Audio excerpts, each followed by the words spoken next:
1,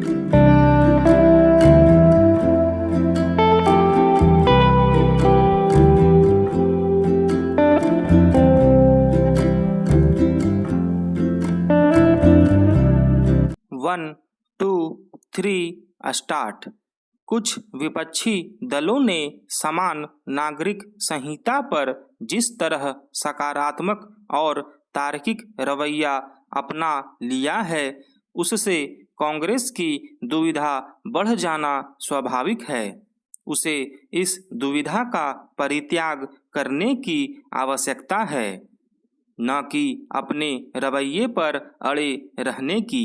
ऐसा इसलिए क्योंकि कई विपक्षी नेताओं के साथ कांग्रेस के भी कुछ नेता समान नागरिक संहिता को समय की मांग बता रहे हैं।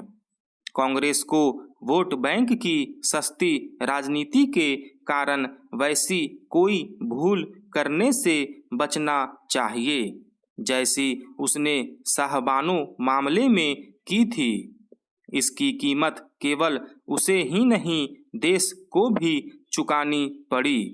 यदि शाहबानो मामले में राजीव गांधी की सरकार कट्टरपंथी तत्वों के आगे झुकने के बजाय संविधान सम्मत फैसला करती और सुप्रीम कोर्ट के फैसले के साथ खड़ी होती तो आज स्थिति दूसरी होती। न केवल उसकी बल्कि भारतीय समाज की भी।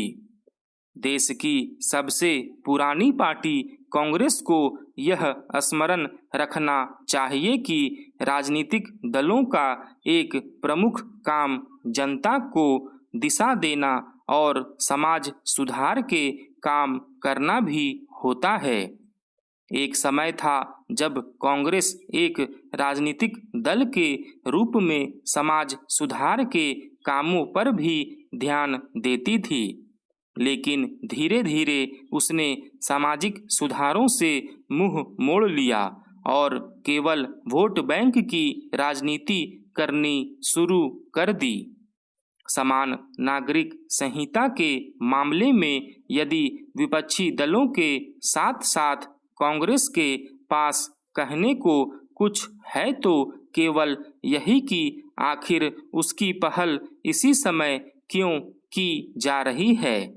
यदि कुछ वैसा ही कुतर्क है जैसा अयोध्या मामले में सुप्रीम कोर्ट के समक्ष दिया गया था, तब यह कहा गया था कि इस मामले की सुनवाई आम चुनाव के बाद की जानी चाहिए। समान नागरिक संहिता की पहल इसी समय क्यों, यह कोई सवाल नहीं हुआ। क्या कांग्रेस या फिर अन्य विपक्षी दल यह बता सकते हैं कि इस संहिता की पहल के लिए कौन सा समय उपयुक्त होता? यह प्रश्न इसलिए क्योंकि जो काम दशकों पहले हो जाना चाहिए था वह अभी भी लंबित है। समान नागरिक संहिता का निर्माण लंबित रहना एक तरह से संविधान निर्माताओं के सपनों को जानबूझकर न पूरा करना है।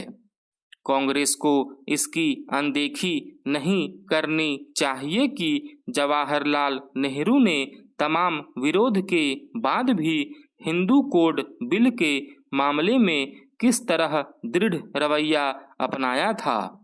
समान नागरिक संहिता के मामले में विरोध के लिए विरोध वाली राजनीति करने से बेहतर है कि उस पर सकारात्मक दृष्टिकोण से विचार किया जाए।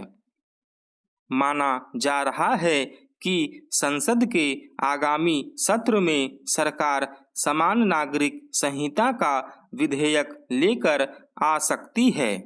ऐसा हो या न हो, सभी दलों के लिए उचित यही होगा कि संसद के मानसूत्र सत्र में उस पर व्यापक बहस हो।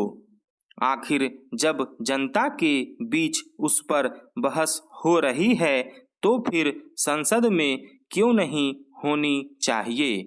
स्टॉप।